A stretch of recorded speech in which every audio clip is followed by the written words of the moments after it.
umuman bolalarni Qur'onga majburlamanglar. Hech qachon urib o'qitish mutlaq mumkin emas.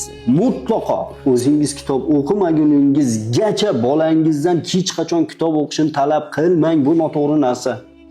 Bu juda ham noto'g'ri narsa. Ikkinchisi, hech qachon farzandingizga majburlab kitob o'qitmang. Hech qachon.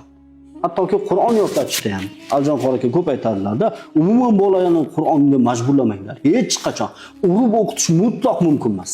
Mutlaqo sizlar bitta musulmonlarga dushmanni tarbiyalayapsizlar. Qur'onni yomon ko'rib qoladigan, bezib qoladigan odamni tarbiyalayapsizlar der edi. Uchinchisi, kitobga muhabbat uyg'otish uchun bolani rag'batlantirish kerak. O'g'lim yoki qizim, agar mana shu kitobni, masalan, mana shu kitobni qulog'im senda qizim kitobi. Shu kitobni qizim mana 7 ga kirdingiz, 10 ga kirdingiz, shuni o'qib chiqsangiz, keyin men sizga mana bu narsani olib beraman. Rag'bat.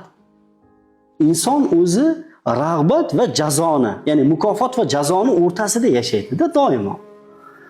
Bitta ishni qilmasligining sababi jazolanishdan qo'rqadi. Bitta ishni qilishligining sababi mukofot olish uchun. Majburan qilingan narsalarda muhabbat bo'lmaydi.